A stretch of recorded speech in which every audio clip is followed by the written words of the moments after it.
Hi, we're back for another week of WCM's Outdoor Hospitality Update. I'm your host, Ben Quiggle. My other co-host is Mike Gast with RVTravel.com. I forgot to mention who I'm with, Woodall's Campground Magazine. And we have two guests today. We were trying to get, we had a couple other guests lined up, but, storms took them out, I think, a little bit. We had a campground owner from Alberta, Canada that was going to join us, and she's just having some difficulties, I think, related to a storm they had up there in Alberta. And then, Mike, what happened to Gwen?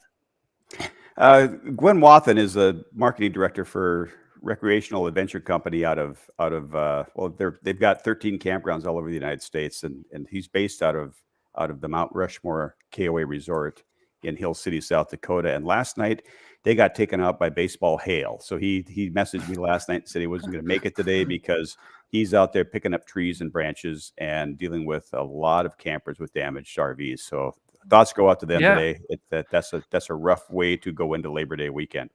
And I think you can see that, right? The picture. These are pictures he sent us of the hail. I believe that's Gwen's work truck this morning with the hood all beaten in. And then I think you had an RV there. Yeah, you can kind of see it. You can kind of see the little marks from the hail. So, I mean, I don't know what you do to repair something like that. I imagine they have to replace the entire outside there. So yeah, and good luck getting that in right now.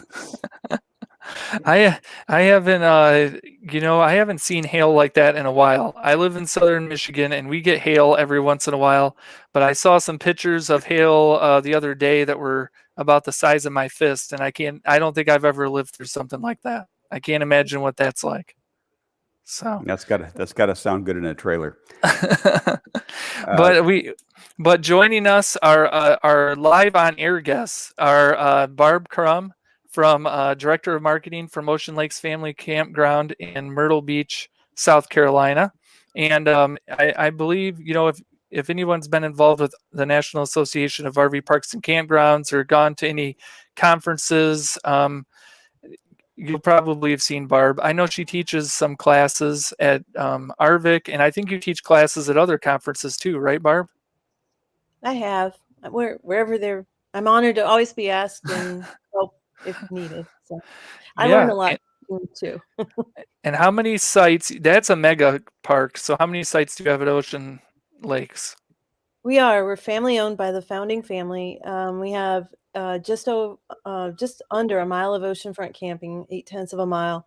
We have 2,571 annual lease sites, which would be like a trailer with a deck, an addition, a mobile home, and we have a ton of stick-built homes that are on pilings that up to 1,600 square foot of heated living space. So we're kind of like a community. We kind of border two types of resorts. So we have the lease sites, and then they rent those, and then the campsites, 859 traditional pull-through campsites. Wow, that's a huge park. So the pictures that I've seen of your park are incredible. I haven't been able to get out there, but if I ever visit Myrtle Beach, I'll make sure to visit. So great. We'd love to have anyone. I'd like to welcome Nanci Dixon to the show too. Yeah. Nanci and I work together at RVTravel.com, and she's a phenomenal writer. She's our boots on the ground for RV travel. Nanci's a full-time RVer. She is a veteran camp host. She moves from the south to the north, and today we caught her up in northern Wisconsin, I believe, just kind of taking a break from the camp hosting before the snow flies, and it's time to head south to Arizona again. So Nanci, welcome. Thank you. And one of the things Nanci covers a lot is campground crowding for RVTravel.com. You'll see her column every week, and where she kind of amalgamates the camper comments that are out there, what they're seeing on the parks, how they're reacting to certain topics. It's just a fascinating study of real time what's going on in campers' minds as they deal with what we have for camping right now in 2021, and it's really is a crowded field. And there's a lot of newbies. Our topic today is we've got millions and millions of new RVers out there, new RVing families, and every piece of research that we see from from whether it's RVIA or whether it's KOA's data, shows that there's been this massive increase, and it certainly reflects in the RV sales and factory shipments we've been seeing. So all of a sudden, we've got millions of inexperienced RVers out there. And you folks, Nanci and Barb, are the ones that are dealing with those. We want to talk a little bit today about what you're seeing out there as far as campground etiquette, problems that are becoming chronic on campgrounds, besides just the crowding. But what's the real world look like out there on campgrounds right now? What are campground owners doing about it? So either one of you, feel free. Okay. Well, I know that when I think you can probably talk much better to what campground owners are doing, but I know that we are having at the parks that we host at, we're having enormous number of people coming in, whereas normally weekdays at one of the campgrounds, it's 279 sites. And usually during the week, because we're close to an urban area, about 3/4 of them have always been empty, which of course leaves our job pretty easy. And now every single site is booked almost every single day. And it is crowding and reservations and people coming in like I have never seen before. And then personally, as full-time RVers, we are finding it, a lot of the complaints that we hear from, complaints and comments from our readers, are the fact that they have a hard time making reservations. And we have the same kind of issues going on. But I think the biggest thing I have seen are the newbies that come in, and they just do not have, they literally do not have a clue about what they're doing. And I wish I had taken statistics on how many people coming in go, oh, we just picked this up 2 days ago. We just picked up this 45-foot motorhome, and we've never had an RV before, and we don't know what we're doing. And how do you back this up? If I wish I had actually taken more documentation on some of the number of newbies that are there. But and what we find as hosts is that there is a huge lack of what we call campground etiquette, but it seems to be much more, they just don't know. They don't read the rules, they don't know. So that's what we're finding. Yeah, I think I've spoken with some owners that, either they don't read the rules or, they're just getting acclimated to the lifestyle, because quite frankly, we've had quite a few people from the hotel, they mainly stayed in hotels and they're interested in the lifestyle. And a campground's a lot different than a hotel. So, Lana, is it Lana or Lana? Lana. Lana. Okay. From maybe you can. She managed to come too. So can you just introduce yourself real quick, and Sure. which park you're with? I'm Lana Thiesen, and I'm with Centennial RV Park in Fort McMurray, Alberta, Canada. Yeah. So we were just starting off discussing about what people are seeing as far as newbies and different things like that, I guess. Barb, were you going to say something? Did I interrupt you? Not at all. You did not. Well, maybe Lana could go ahead to tell us now that at least the U.S. campers can get back across the border. Are you seeing any U.S. campers yet, and are they behaving themselves? We haven't actually seen any. We're not a real destination park here. We mainly cater to guys working in the area. But yeah, we haven't seen any that I know of so far.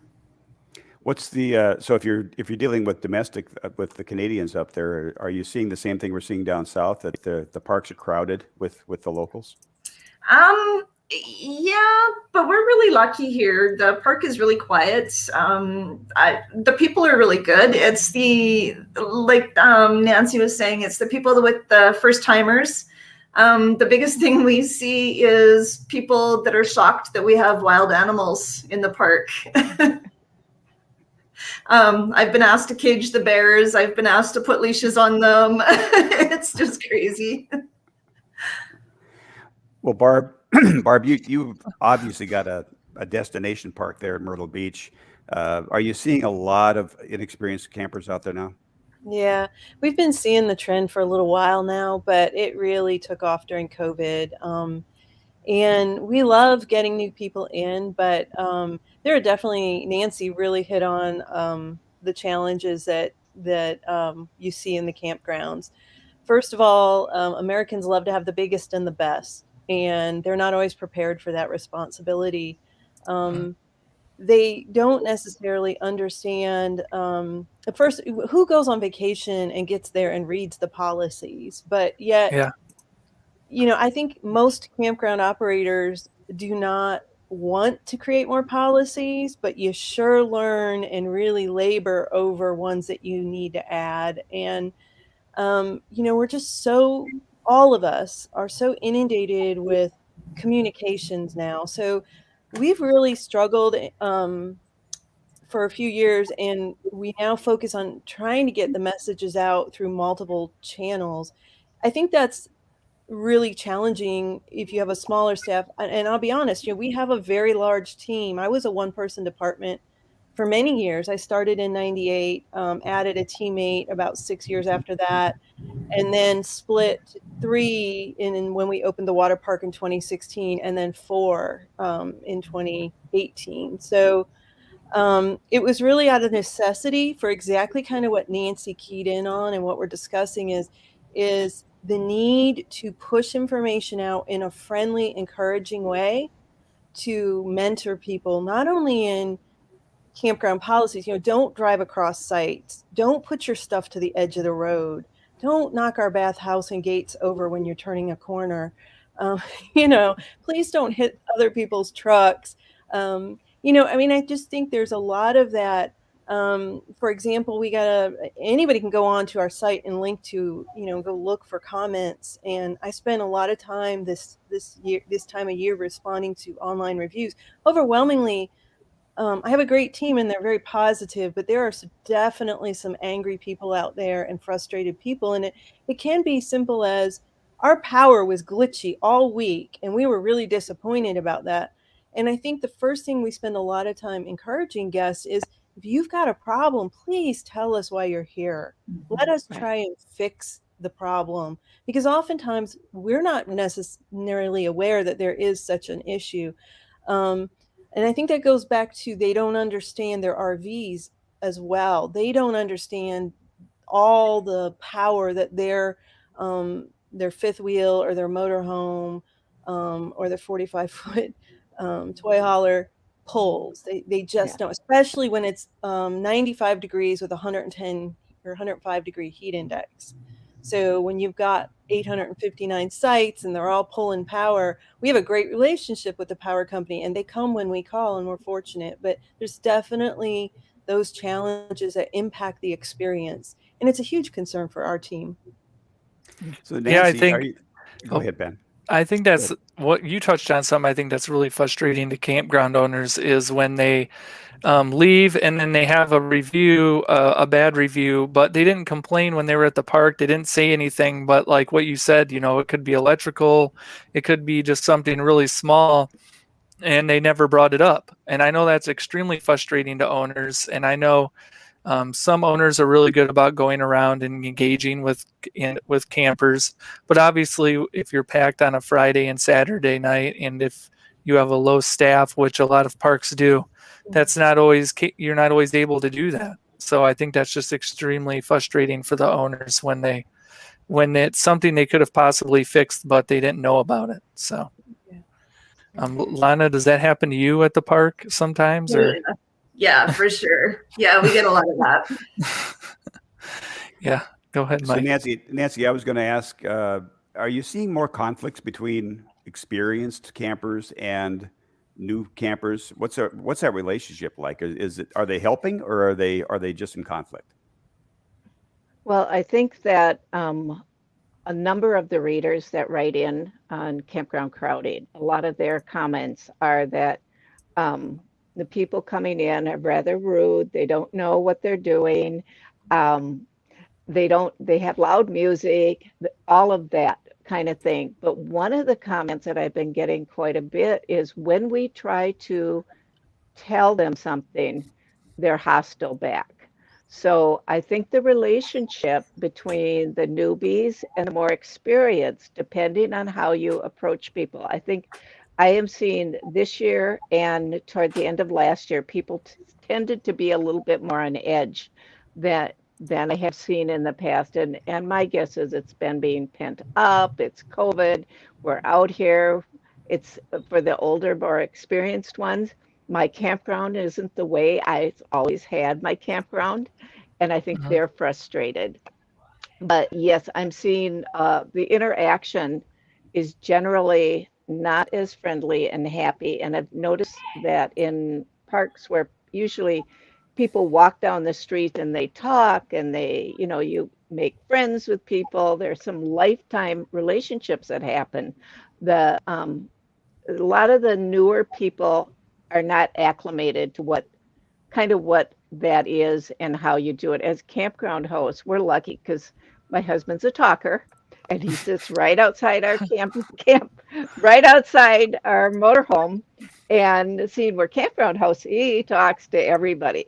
So with those that want to, so we actually get a lot of interaction with folks. But I think it is most of the comments I'm getting on campground crowding regarding etiquette is really the standard ones that we as camp hosts and our campground offices all have are dogs off leash, people not picking up after their dogs barking, noise. The newest thing I'm finding though is people are running their generators all the time. And so there are a lot of complaints about noise, and those are the ones that end up involving us to say, it is quiet hours, you need to turn off your generator. And with some people, we've had to move them because they've had big contractor generators. So the noise and the dogs and just the etiquette of people knowing you don't walk through people's campsites.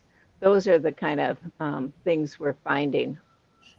So, Barb and Lana, what's a campground owner to do this year? I mean, you've got all these newbies; they're a little uneducated. I know Barb mentioned that it's key to find a nice way to communicate that the policies, try to get them educated. How is there a way to educate these folks before they show up in the campground better?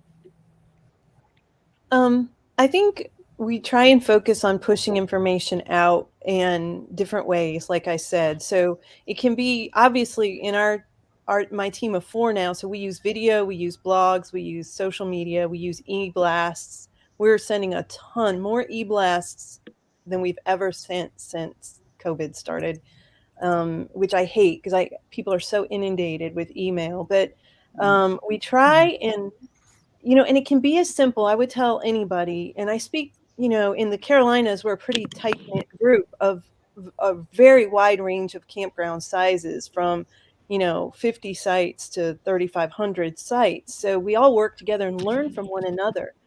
And I always say, one, it's as simple as taking your phone and a high school or college age intern or somebody that's savvy enough and talking to them and posting a video on your site with a link on their confirmation when they make a reservation, or letting them know, hey, here's some FAQs. It can be blogs with helpful tips, but it helps to have some of those resources, a static web page, and then now, more digital methods that are pretty easy if you can find someone to help you do it and just kind of lay the groundwork. Obviously, face-to-face is the best, and everybody this year is so incredibly short-staffed. It has really put a load on the working team, and that's challenging. But,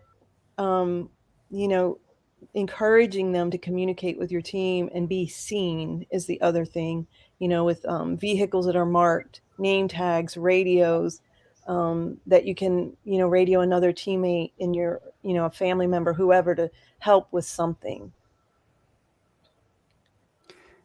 Yeah. So, Lana, have you had to change your setup at staffing at night, for instance, when you've got noise complaints that come in? And what do you do in your campground to handle that We've evening? we've been really lucky here again. We don't get a lot of noise complaints. Actually, I've only had one.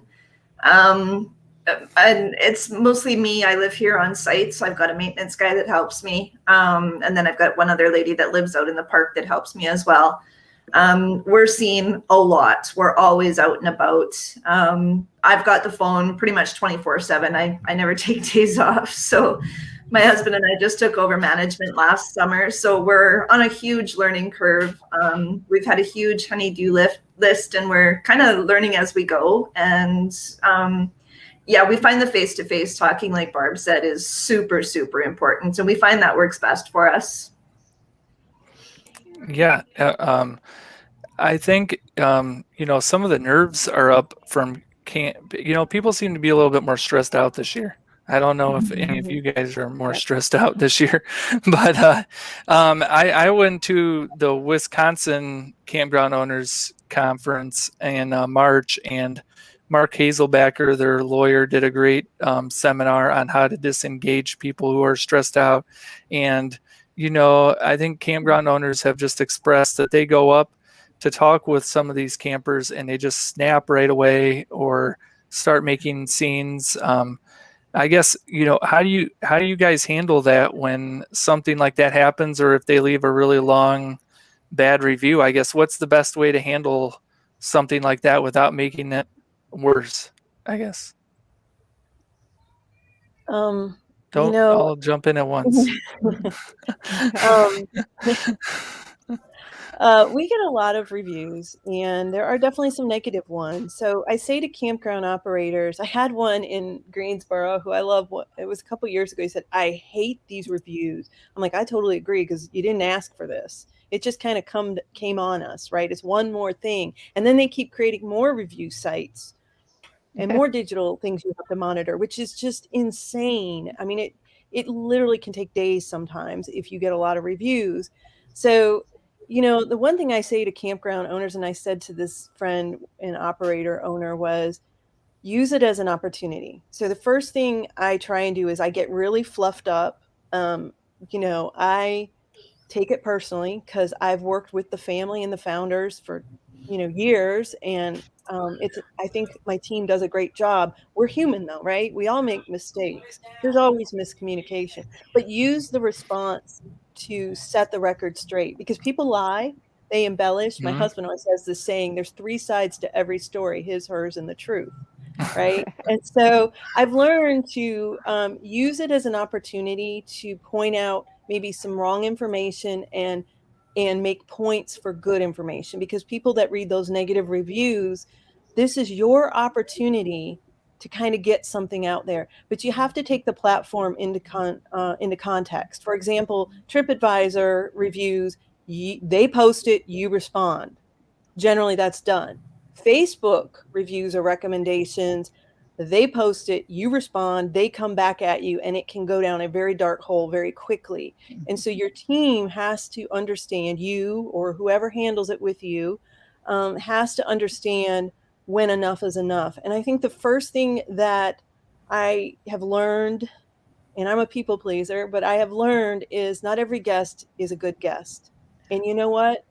Right now, you want to provide good service and bend over backwards, but at some point, draw that line in the sand and very cordially and respectfully tell them it's time to go. We used to have a list. Mr. Jackson called it the Do Let's Go list, and out the door they go. We have no problem removing people from the park, issuing a no trespass, involving local authorities. We are a 30,000 guest park. And it's amazing how unhappy some people are on vacation. And I don't care what size park you have. Some people, like you said, are just not happy. You will never make them happy. So you have to just be strategic on the opportunity. In fact, we just had, if you go to our Yelp page, this lady that used to work there kind of lit us up. Years ago, she worked there. And I just used it as an opportunity to make some points about the campground and, just shared at the end that I was really saddened by her sentiment. I can tell you it's not always our gut instinct as operators to exhibit kindness and reserve what we really want to say, but there's a delete button on social media, so you use those as opportunities. And when they're in your park and when you're face to face, here's the other thing, emails that come through. We have a system that issues a phone number. We often call those people and they are so surprised that you took the time to respond to them.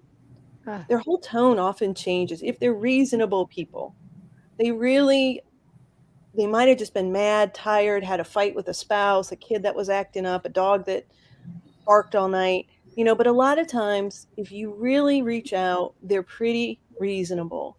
And then just cut the rest. Just make it clear. And people laugh at me because I'll say, we understand that we're not for everybody. And we wish you well wherever you go. And that's basically my say la vie, don't come back.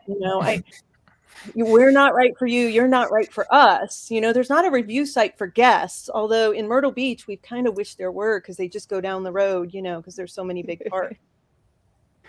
So Nanci, you're getting ready to, I'm sure in a couple of months, head back down south and settle in for the winter as a camp host. What do you expect to happen next? What's going to change about the life for snowbirds down south? Is this crowding going to continue as we go into fall and winter? Well, I think one of the things that we've noticed down south, even when there is an enormous amount of campground crowding, is the fact that because it is pretty much an all-season ability to camp, the campgrounds are open all year, even at 106 degrees, that there is not the amount of crowding that we see up north. So it's not the amount of scrambling, I think, that you're seeing in Florida or you're seeing on the East Coast, or particularly, as you're up in an area like this.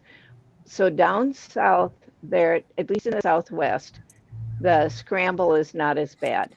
I don't know how the wildfires are going to affect it. My guess is that's going to have a huge impact on the people from in camping in California areas and Nevada. And now Oregon. So we did see a number of folks coming in that with COVID and wildfires that were coming from California into Arizona, both to live and to camp. So I think that crowding will go on, but I don't see it as difficult as it is in the northern climates or Florida. I get a lot of responses about Florida.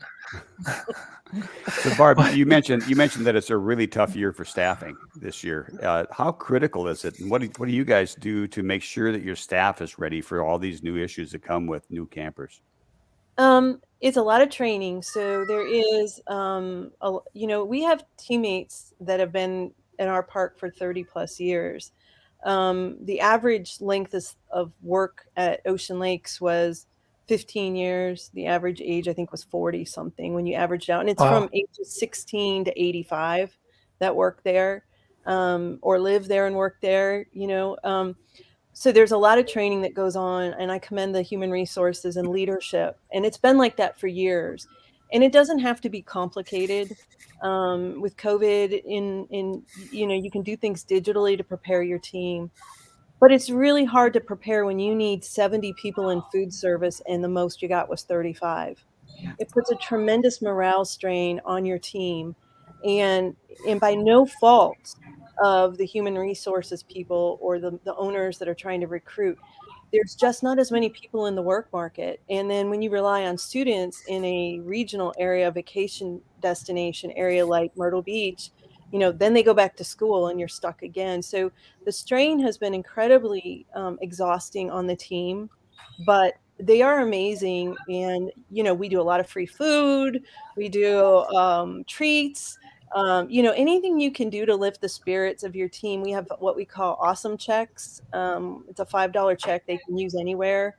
If you see a teammate do something really good or they help you out outside their department. We also offered overtime. So if a teammate was working full-time or part-time and worked into overtime, we allowed them to work overtime to help another department. So that might have been the nature center person working the dipping dots at the water park, and that little bit of help made a big difference to the guests and the team. Yeah. Lana, I don't know if I'm pronouncing your name right. I'm horrible with names. Lana. Lana. Lana. I guess, you're a new owner. I guess, what was it like working through COVID, and then this year you and your husband must be exhausted? It's we had a lot of people come and stay. Like I said, we cater mainly to crew guys, so they didn't want to stay in the camp. So we really filled up fast with guys that didn't want to stay in the camps. We were cleaning our bathrooms, oh my goodness, hundreds of times a day, it's felt like. It was really hard for a little while, but you fall into a routine as long as you've got schedules set up for when things are done and everybody knows what they've got to do. We're really lucky. We've got an amazing team. That's just the four of us, but everybody just helps everybody else out. We've got no set hours really. It's just whenever anybody's needed, somebody steps in. It's like I said, it's been a learning curve. The things we were doing last summer when I first took over, we're not doing now. And the people that stay here monthly are amazing. They really help out a lot. They look out for us. They look out for each other. It's the newer ones that come in that you're constantly on the rules and stuff. But for the most part, it definitely makes you think of what you need to do next to continue for it to be smoothly, for sure. Yeah.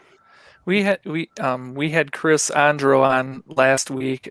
He's on the board of the RV Dealers Association, and he also owns a RV dealership in Connecticut. And he spoke a little bit about partnerships with RV dealerships as far as getting new RV owners used to driving or used to their RVs, how to hook things up.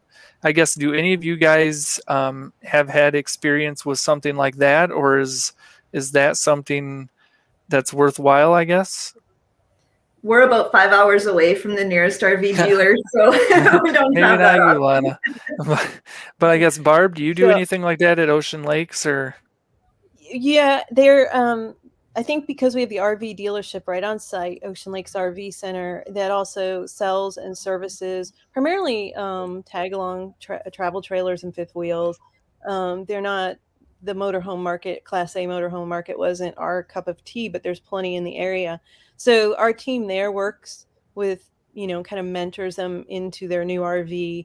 And then we also have an avid storage service. So you've got 16 fleet vehicles that do nothing but pull campers on and off site from storage. And those guys are really visible. They're really out there. They will bend over backwards to assist other guests.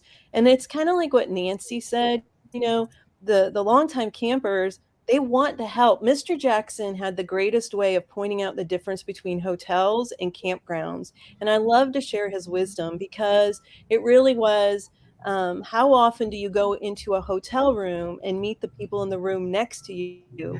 And do you want to? In a campground, all you have to do is pop the hood of your vehicle and everybody will come around you to help. And I feel like that's kind of what you were speaking to, Nanci, about the culture of campers versus people who have been used to hotels, and maybe COVID pushed them into the RV lifestyle. They resented. We had the most, we're celebrating our 50th anniversary, and I shared the other day, one of the things we did was we gave away a golden golf car for our golden anniversary, and we collected 602 stories of guests about Ocean Lake. Some had just started coming and some had come for 40 years or more, 50 years actually. And the overwhelming thing that just brought tears to my eyes was the graciousness for being there. The new ones and the longtime ones, they said, when we pulled in and saw the giant starfish, we just felt this stress and this anger leave us, and we came through, and all of a sudden life seemed more normal. But when we had to pull out, we felt like we were going back to jail, and we could feel it creeping on us. So thank you for being there. Thank you for having that campground open, and thank you for your team working through it. And I think that was the sentiment, is the sentiment to anyone who's staying in campgrounds, truly, is I feel like, we are kind of essential in people keeping their sanity a little, even if they don't quite know what sanity is. Yeah. So So- Nanci is somebody who's on the boots on the ground every day. You're either camp hosting or you're out there camping. Do you see this? Do you see the newbies sticking with it? Do you see them coming back? Do you think this is going to be a lifestyle choice for them that sticks? Well, at first, with all the myriad of RVs being purchased, and I assumed that once the cruises would open up, once you could get on an airplane again, once the hotels opened up and people were more comfortable, all this RVing would go away. What I realized is that the RVers may decide on a different, decide to go back on a cruise, decide to go over to Europe, forget the RV, but the RVs are not going to go away.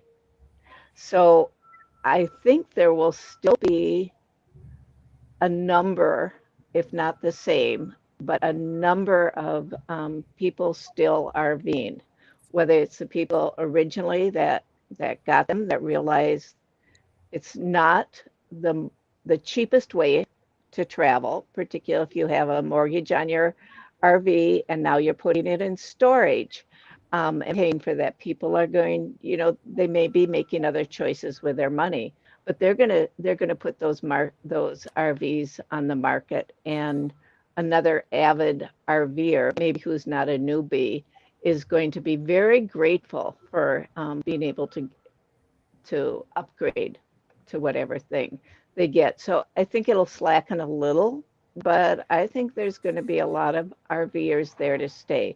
What I'm hoping is that there are a lot more RV parks that are being built. That's where I think there is just a huge need, and there's I don't know if it can be public relations with different areas or something that would allow the RV parks to be built, and people to not kind of be neighbors, not putting up roadblocks and say, not in my town, not in my neighborhood, because I think there's such a need for that. So I did want to say one of the things that I had suggested to, I'm in a state right now, well, we just ended, we're in a regional semi-state campground, a much more public campground, and none of the staff knows one single thing about RVing, nothing. And so one of my suggestions to them, after one of the staff brought me a sewer hose, literally holding up a sewer hose and going, what does the campers do with this, right? They were at the dump station. I was so glad it hadn't been used, right? So I went to the staff goes, I don't know what they do over there. So that's one of the things I have suggested, is one that particularly in public campgrounds where you're getting a lot of seasonal people coming through, and they're getting really good at making reservations and sending them out the door, selling firewood, that they actually know a little bit more about RVing, because I have never seen as many RVs in the park as what we're seeing now. The other thing is what I was suggesting to them, maybe once a month you just do a basic kind of educational thing on these are the things about RVs. If they're not getting it from the dealers, where I wish they were getting it, or from reading about it, I just think there has to be more education. So. Mary Arlington, who's the executive director of 3 campground associations, Colorado, Kansas, and South Dakota. Here we'll put her quote. She said that many owners would say that campers need to learn to camp in shoulder season and midweek to get less crowded campgrounds. That's a good point. Although I have talked to plenty of campgrounds that are still busy Monday through Friday, typically when they wouldn't even be busy. And there's plenty of campgrounds that are saying that they're going to be pretty full this fall too.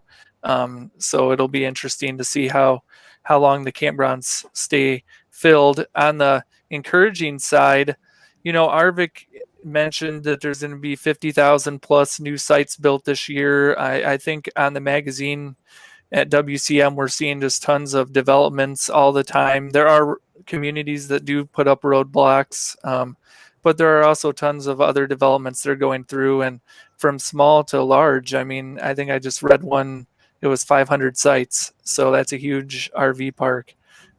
So hopefully that helps alleviate some of the situation with parks being overcrowded.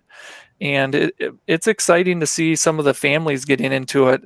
I was talking to Gary Quigley in Pennsylvania a couple of weeks ago. He owns a Jellystone, and he was saying that a lot of the families that are getting into RVing for the first time are really enjoying it, and they feel like their kids are getting a lot more out of it. So hopefully the families stick with it a little bit more, and really enjoy traveling the country in their RVs. So we don't want the crowds to go away.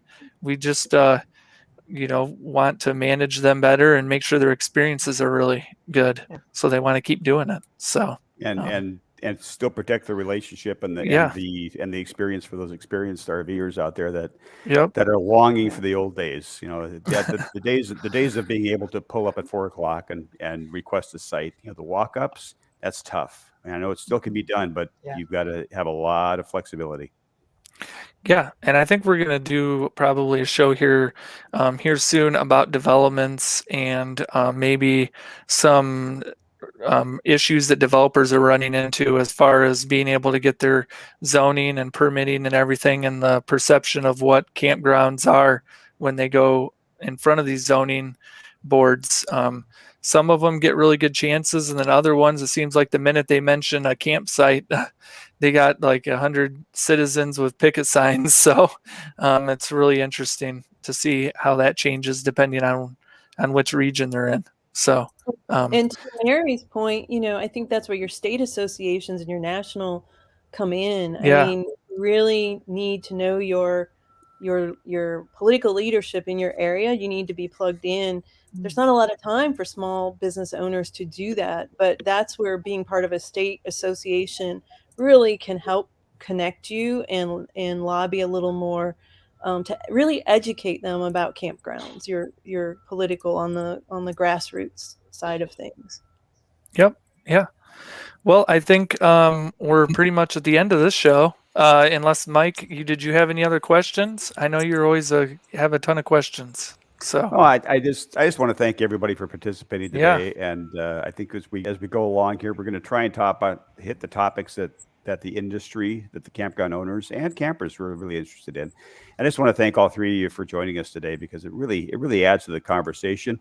Hopefully we've generated a couple of ideas for the owners out there that they can grab onto and make things a little bit better. I know everybody's tired. We're going into Labor Day, short-staffed and a long season.